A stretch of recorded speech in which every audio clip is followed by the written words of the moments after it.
Hello, YouTube.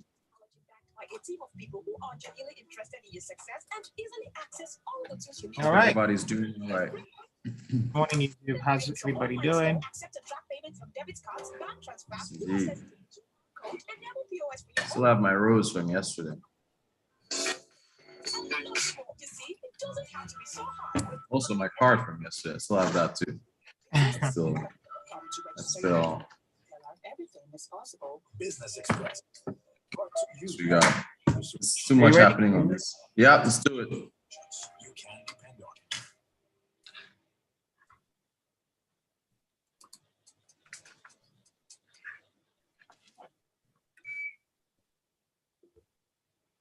Smooth 98.1, love music, love life. Welcome if you just joined us. You are just in time. It's time for Business Express 981. As always, Rotus is here with us to lead us through conversations this morning. And we're talking fuel subsidies. We're talking so much stuff. But then again, of course, Rotus is here, as always, to lead us through that talk, like I mentioned. Good morning, Rotus. Good morning, Baker19. It's good to be with you and all our listeners and viewers out there. Everybody's doing good. All right. If you're out there, hope you can be a part of our conversation. Join in by sending us messages. Send them to 0809-444-0981 or catch a glimpse of what's going on YouTube. It's youtube.com/smooth981FM Lagos, and you can leave your comments there as well. So, Rotus, what are we really talking about today? A lot. So there's an update on the fuel situation. The state oil company, NNPC, put out a press statement saying that they are working 24 hours a day as of when the press statement was released. So I believe as of yesterday, they've started working 24/7 in order at their depots in order to increase the supply of fuel to fuel stations around Lagos and other affected parts of the country. As you know, the adulterated fuel came in from overseas, anecdotally caused some damage to some vehicle engines. NNPC was notified by the oil traders that bring in refined fuel on its behalf into the country. As you know, NNPC is the sole importer of fuel into Nigeria, refined fuel. And it has, of course, agreements with certain traders that bring fuel in on its behalf. They noticed the methanol content in the fuel, and so they contacted NNPC, which led them to say, stop selling at all these stations so we don't damage more vehicles.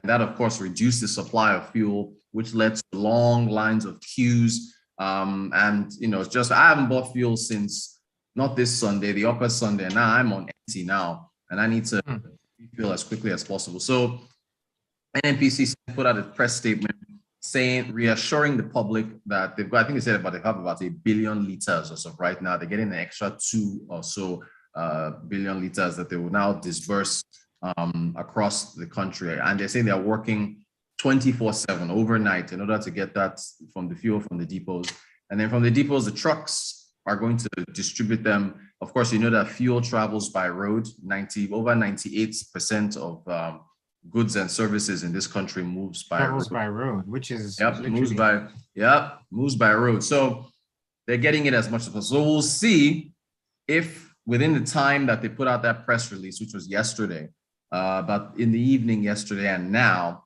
we're going to go out. Everybody's going to, there are people listening to this who are driving right now. So if fuel stations are open or you've noticed anything. Again, they made reference to NNPC fuel stations where they will be working around the clock to get this out.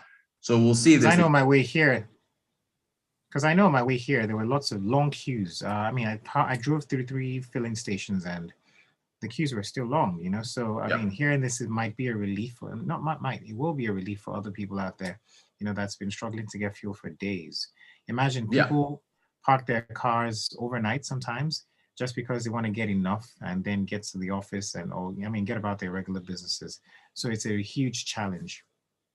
It is. And I mean, you have to think about, Awolowo Road yesterday in Ikoyi was a mess. I mean, it was really, really bad. Awolowo Road, without even fuel queues, it's just a tiny little road. It's not expanded. It's narrow.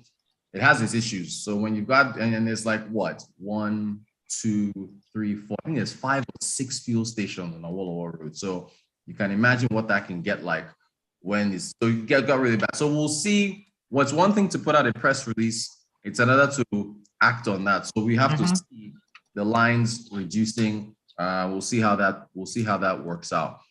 Still on fuel, it was a very interesting conversation I saw on television yesterday. A representative of ASUU, Academic Staff Union of Universities, I think it was the zonal coordinator for Lagos. He was on television talking about the strike and how federal government of Nigeria has not fulfilled its promises in funding universities. Yeah, and he said there's a funding problem. They haven't met up with their agreements, and so that's how we've had to declare this latest strike, which they did on Monday, on Valentine's Day. Now, he was asked, his name is Adelaja Odukoya also. He was asked, all right, what is your position, or remind Nigerians of your position on fuel subsidies? Because you're saying that you're not being funded. Now, if you unlock the money that Nigeria is spending on fuel subsidies, which is a minimum of $1 trillion or more, if you unlock that money, you can put that money elsewhere. In fact, Zainab Ahmed, I had to go back and watch this interview. She gave an interview to NTA, Nigerian Television Authority, back in September of 2020. In fact, it was her and Chief Timipre Silva, Minister of State for Petroleum Resources. They were both on that interview. In fact, she was virtual by Zoom, as I am now. Timipre Silva was live in the studio. And she said, we're spending at least, ₦1 trillion a year. And she said specifically, imagine what we could do with ₦1 trillion if it went to healthcare or education. So they threw that was September of 2020. So they threw the question to him, and he said, ASUU is aligned with the NLC, that's the Nigerian Labour Congress. We are against deregulation. And then he goes into the refineries. Like, why don't you fix the refineries? Refineries have been moribund. If we fix the refineries, we wouldn't be in this situation. This harping on that, so just again, they are claiming that universities are underfunded. Federal government is not funding universities, but they are deregulation, and they want the subsidies to stay in place for fuel, even though if you were to stop subsidies and take that savings, you could apply it to the money that's being owed to ASUU, right? Yes. So, the subsidy money could be paid for a lot of things, really. But then again, I think the general problem has to be people not trusting what the government is going to do with it. Big trust deficits. There's a big trust deficits with between Nigerians and federal government. So that's an issue. And also, the moment you raise fuel prices, you feel it immediately. But the Bureau of Statistics, if you look at what Nigerians spend most of their money on, it's food and transportation, right? So that is an instant thing. And as much as we like to talk about subsidy savings being put into education, being put into healthcare, those are medium-term goals. There's no, immediate impacts you would see in that as compared to the impact you would see if fuel prices go up. So if you're using public transportation, they will hike it immediately. It's automatic. Cost, as I just said a few minutes ago, 97% of goods travel by road in this country, and there's PHCN making it happen once more. So funny thing, we've got a message here. We'll go to say Awolowo Road. Back on. Yeah, we'll go to say Awolowo Road is still a mess with the long fuel queues. This morning, he just drove past there. That's Ugo Collins, by the way. So, we have the challenges of, petrol. We have the challenges of PHCN. We have a lot of challenges generally. But hey, we're addressing those situations on Business Express this morning, talking about business side of things. So if you're out there and you want to be a part of our talk, send us a message. Send it to 0809-444-0981. I'll say that again, 0809-444-0981. Also, we're streaming live on YouTube, and you can reach out to us on YouTube. It's youtube.com/smooth981FM Lagos. All right. Okay? Can you hear the generator? I can. I can't see your screen, Rotus. But you can hear the generator, right? Yes, I can. There you go. So anyway, the issue here is that there is an argument against removing fuel subsidies because of what it would, because of the impact to have on the common man. But that's just part of the price you pay for not removing it earlier. So anyway, look, the point is that ASUU is saying that they want to be funded before they can remove it, you know, and call off this latest strike. But at the same time, the funding that they would, you know, the funding source which they could get from removing subsidies, they're against removing it. So that's where we are with the situation. But a point I wanted to make. All right, looks like we're back. All right. So the point I wanted to make on the refineries that people keep going on and on and on about with the refineries is that the refineries are not a silver bullet to seeing lower fuel prices in Nigeria, right? So they keep, because the gentleman from ASUU keeps saying, why don't you fix the refineries? Other people say refineries, you get the refineries, this refineries, that. I mean, think about this like cooking. Okay. Yeah. If you're a restaurant, if you get raw materials at a price, you process those raw materials and cook them and then sell them to people to eat. If the cost of, I don't know what you're cooking, chicken, a bag of rice, onions, or whatever, that price goes up, the price at which you sell your food is going to go up as well. So the main component of the refineries is crude oil, which is sold on an international market and has a price, right? So as you've seen, oil prices have continued to rise right now. That is still the main component that is going to go, the raw unprocessed crude that's going to go into the refineries before it is processed and you get your fuel and everything else. Now, the savings that we would get is probably other components of the pricing template that makes up what you pay for fuel at the pump.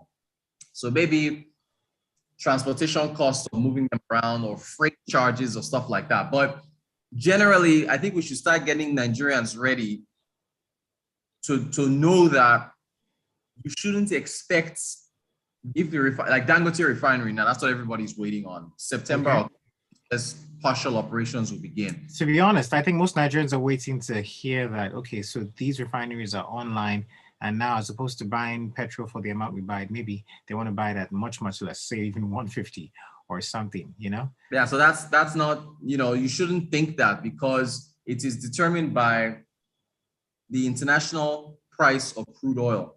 So as long as that price remains elevated, right, you are still going to, it is still going to impact on, I mean, look around the world, right? Joe Biden has been trying to get OPEC to increase production in order to increase supplies of crude so that prices can come down. In fact, just yesterday or the day before, the Wall Street Journal had a story on, I think, Democrats and the White House talking about a fuel tax holiday to try to reduce the burden on Americans because they are paying more for fuel at the pump. This, you know, so look around the world. When crude oil goes up, everybody around the world, you know, it feels a pinch.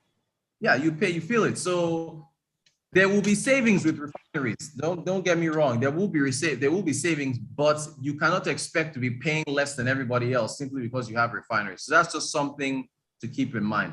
Got a few messages here. Go ahead. Almost out of time.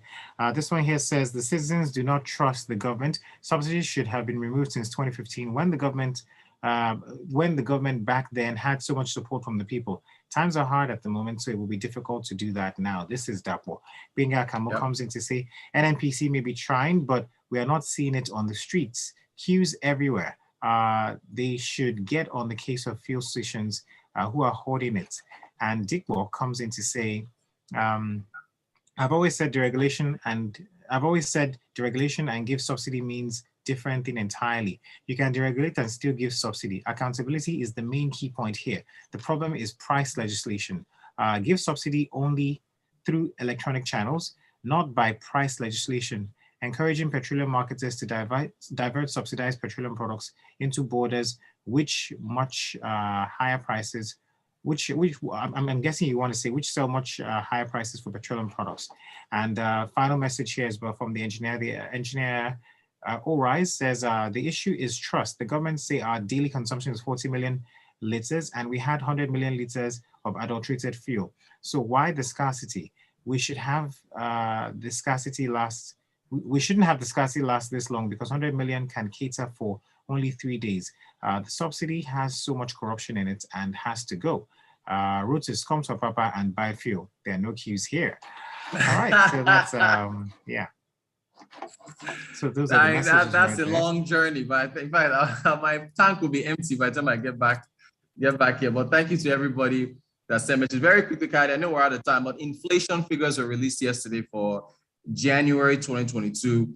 It decelerated a bit, so at 15.6% year on year. December was 15.63, and we had an 8-month deceleration in the inflation. I guess base effects and other stuff, but it ticked upwards a little bit in December because of the seasonal festivities and so on. Demand for food. Okay. Food inflation 17%, core 13%. So well, it was still high. Inflation is still high, double digits, but that's where we are. It is what it is. A little bit better. Thank you so much, Rotus. It's always a pleasure having you here. And Lagos, thank you so much as well. There's more to come in a few more minutes. It's going to be time for Freshly Pressed.